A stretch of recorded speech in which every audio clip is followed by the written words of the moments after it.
Hi, we're getting ready for bees, so stay tuned.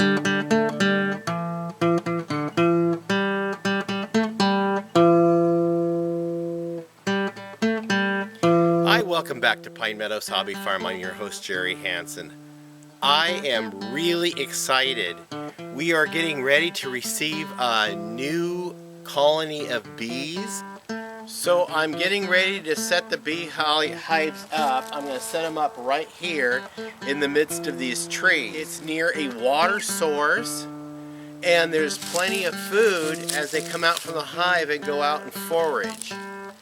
This is a nice, safe, protected area from predators, and hopefully it'll give them enough shade during the summer months to keep the hives from overheating, so the little ladies wouldn't have to work so hard at keeping it cool.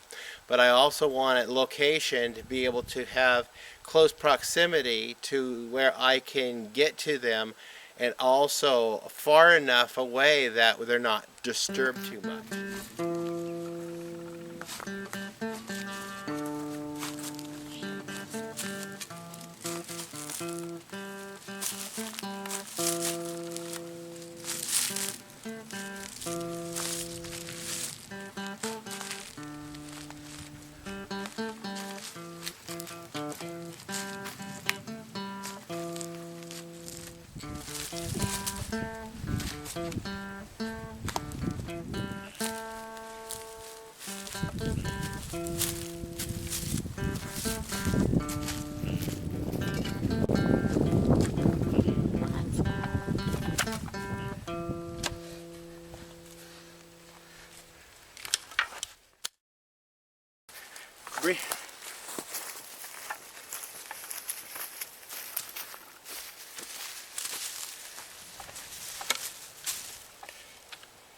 That's cool. What, this tool? Yeah.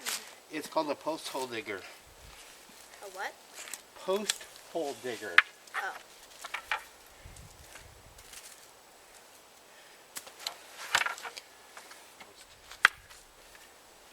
Okay. Now we're going to put a post in the hole. Okay.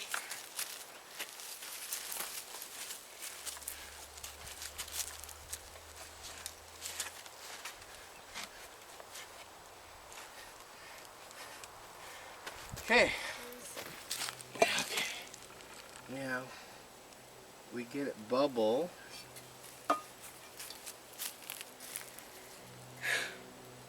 Okay. Put some dirt inside that hole. Oh, it's got to break it up into smaller pieces and shove it down in the hole. Okay, whoa. Okay. And put some on all sides. Julia, I'll let Nathan work on these two sides, and you work on these two sides. Okay.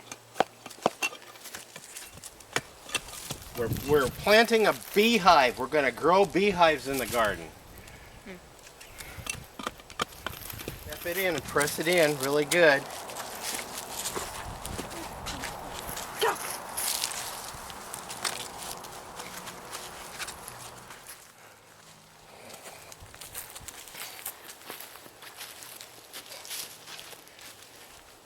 Here, let me take the shovel and chop some of these pieces up. So I'm doing it with my hands.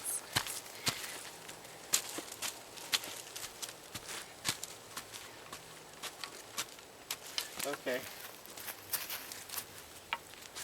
Yeah, it's packed in there pretty tight. Okay, now we got to build a base for it.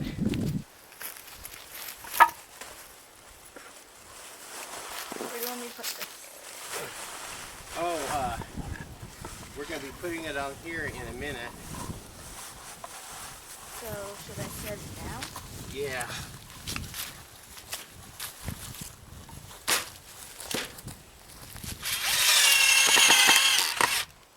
There we go. And, okay. We're going to put the screw in, and then we're going to level them.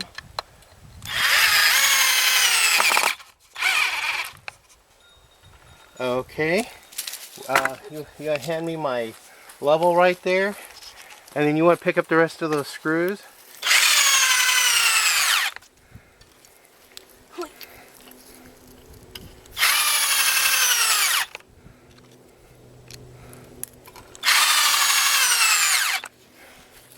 Make sure these are level.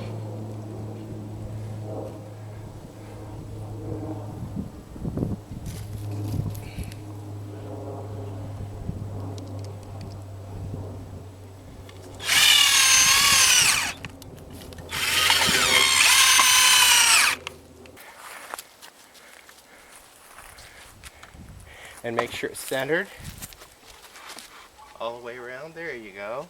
And if we have to, yeah, if we have to, we can just put little brackets on here to secure it. Yeah. Perfect.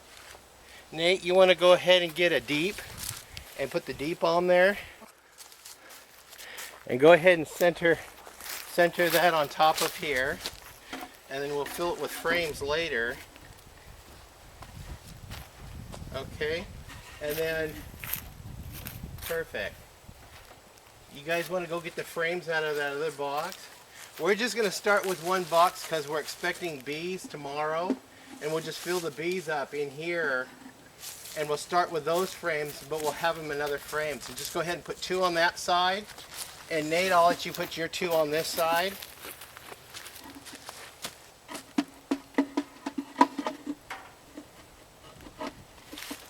And you just kind of like squeeze them together because they're already pre-spaced. And then that lid, the flat lid thing right there, if Nate can grab that, and Julia, can you go out and grab the roof? Okay.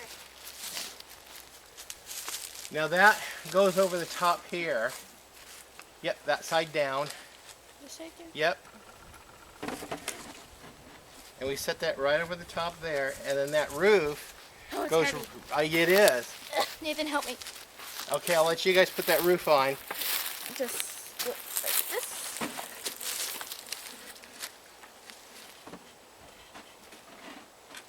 What are you doing? That's not gonna work. Nope, you guys gotta line it up. There you Oh, go. okay. Now the reason why I have the bee hive facing that way is when the morning sun comes up in the east, it gives them warmth first thing in the morning and helps them get woke up and active, because at night they get cold. Now we still got to get a bee excluder or make one for in here. It's a bar of wood that goes in here, and then the entrance, there's 2 entrances.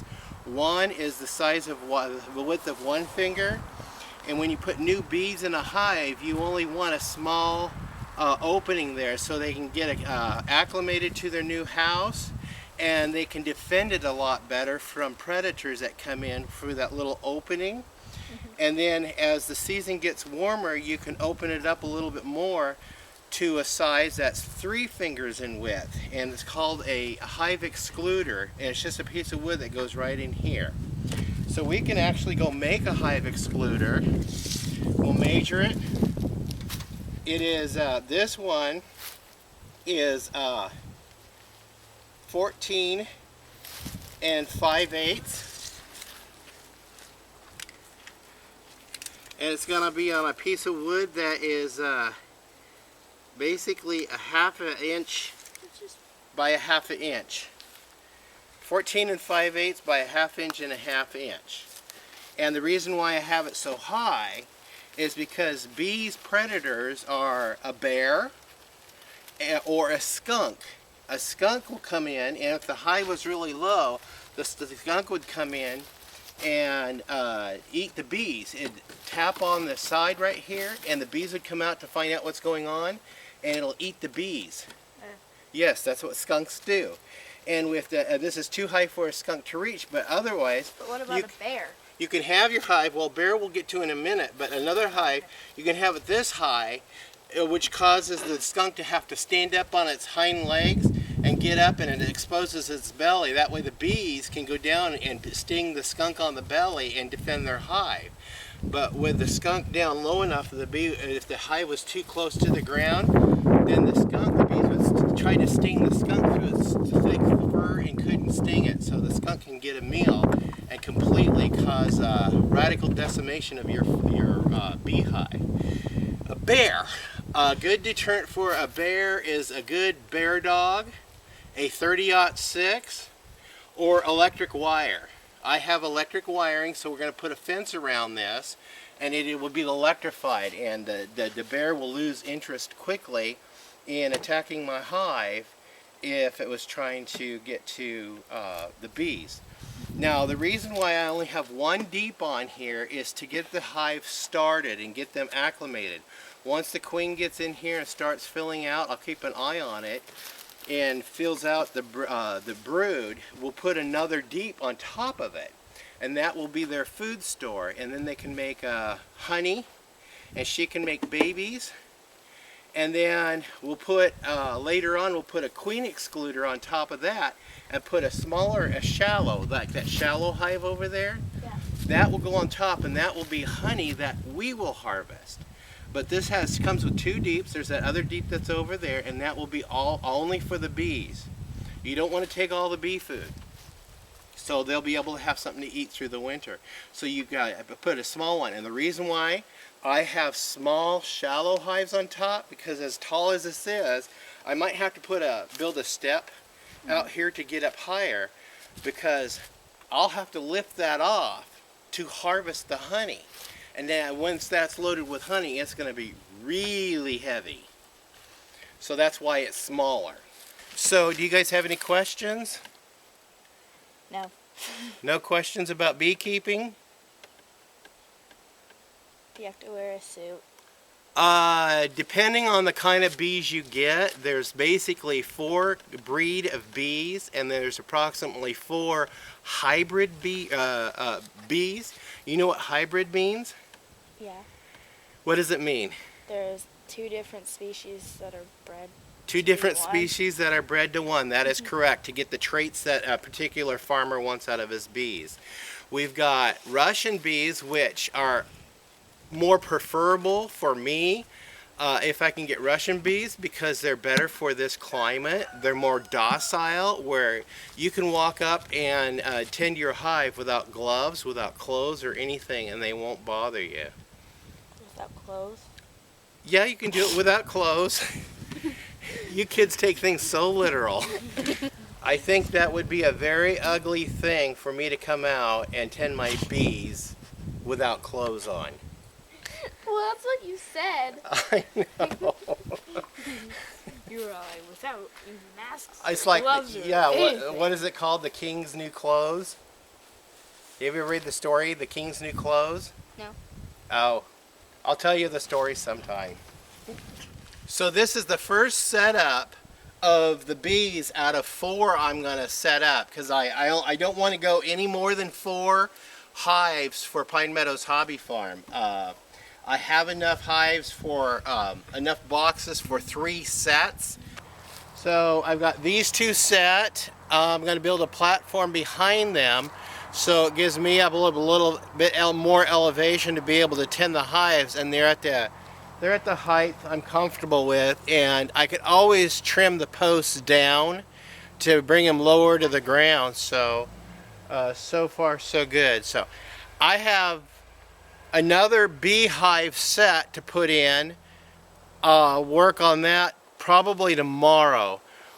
Day after tomorrow, I'm supposed to go down and meet up with a guy, and we're going to go extract a colony that is habitating somebody's apartment complex. So I am by no means a bee expert. I am a novice, a beginner, and I'm learning. So stay tuned to watch my triumphs and my failures. I've already had one major failure with these hives when I bought them. I got a weak colony. We didn't even know if there was a queen in them. We couldn't find the queen, so they probably just died out. So that's that. So we'll get another hive going. I'm Jerry Hansen, your host here at Pine Meadows Hobby Farm. Please subscribe, give me a thumbs up, leave a comment, and I will see you guys in the next video. Bye-bye.